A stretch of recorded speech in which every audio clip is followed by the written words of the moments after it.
Hi everyone, kamusta? If you're new to my channel, my name is Valerie, and in this channel I talk about my immigration experience, things I have observed in the US, immigration updates, and many more. If that is something that you're interested in, don't forget to subscribe and like this video.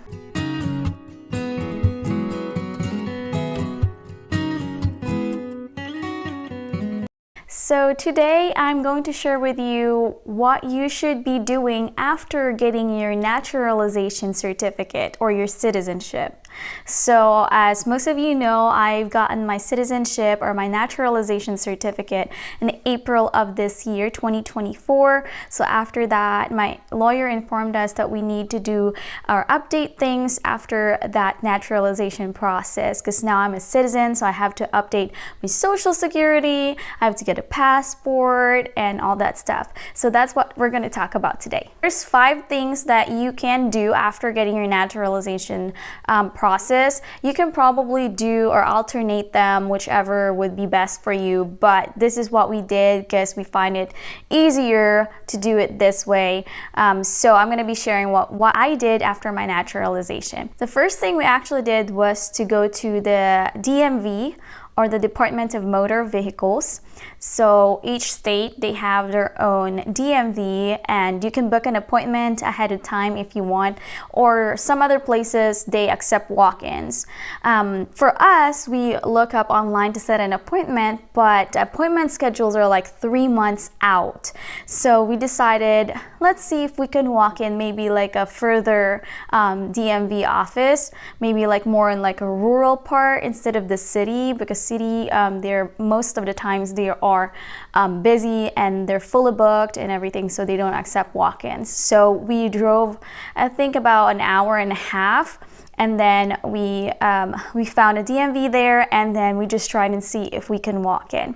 So they accept walk-in, and it was actually really fast than we thought it would be. Basically, we went in, you put in or you get a ticket number, and then it will they will call you once it's your time, and then you will just have to let them know what you're there for. So I just told them that I just got my citizenship, and I showed them my naturalization certificate, and she's like, well, as what I've heard, this is the most expensive document, so I understand, I will make sure that I'm handling it right for you and everything. And so I'm like, yeah, it's pretty expensive, so that's really nice that people know about that. So I did that process. So she asked me just basic information. Since I've already had my driver's license, this is basically just a renewal and also updating my status as a citizen. So I also, at the same time, because my driver's license is expiring actually this year, so I just decided to go ahead and renew my driver's license and update my status.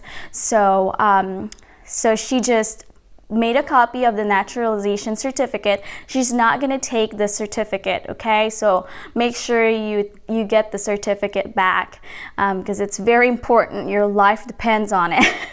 So make sure you take your certificate back, and then she's gonna take a photo of you for your driver's license if you decided to renew or if you're due for it. And then she's gonna, of course, give you the paper copy, which is, she said it's gonna be probably July, like maybe like middle of July is when I'm going to get my real driver's license. So for the meantime, I have just a paper copy that's gonna expire in July, somewhere in July. I did the walk-in on April 23, I believe. Or during my driver's license appointment, she asked me if I want to go ahead and register to vote. I told her that I already did that when I did my naturalization ceremony, but we asked her, would it hurt if we do it again, just in case they didn't file it or something went wrong or whatever. She said no. So I just went ahead and do that to register to vote as well. So basically that was it. It was really fast. It was really nice. It took us about maybe like 10 minutes total, plus the waiting time, so maybe 15 minutes. And that was it. And then after that, we went back around where we live and decided to do the social security update as well. So actually the social security actually took longer than the DMV. It took us probably like 2 hours just to update my status, and now I'm a US citizen. And so I just showed them my certificate. We actually sat there for like an hour and a half or something like that. We decided to like walk around and stuff like that and come back again and all that stuff. And then finally it's my time, and I told him I'm updating my status, and I handed him the naturalization certificate. He looked at it, and then I think he also made a copy, and then he did something in the computer, and then he gave it back, and he's like, "You're all done." I didn't even have to like fill out a paperwork of some sort or whatever, and it probably took just like 3 minutes, and then we're out of there. But we have to like wait a total of an hour and a half or 2 hours. So so we did that the same day. So I did my DMV registration to vote and my social security. So then on the 30th of April, we did my passport. So I'm also gonna have a separate video just to walk you through what to do for your passport. So you can either do this or not, but I would probably suggest to go ahead and do it just in case, you know, you might have some travel plans in the future, and if you have US passport, it will be faster for you to go places than having our Philippine passport. We went ahead and do that. So you have to bring your naturalization certificate. You want to have your driver's license with you because that's one of the requirements.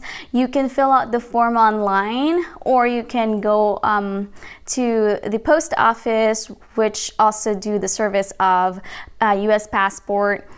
They also have a form there, so you can also fill out. We actually didn't know that there's a form that we can download and fill out ahead of time, so we had to fill out. But it was fine because they actually accept walk-ins anyway, so we could have done that instead of making an appointment.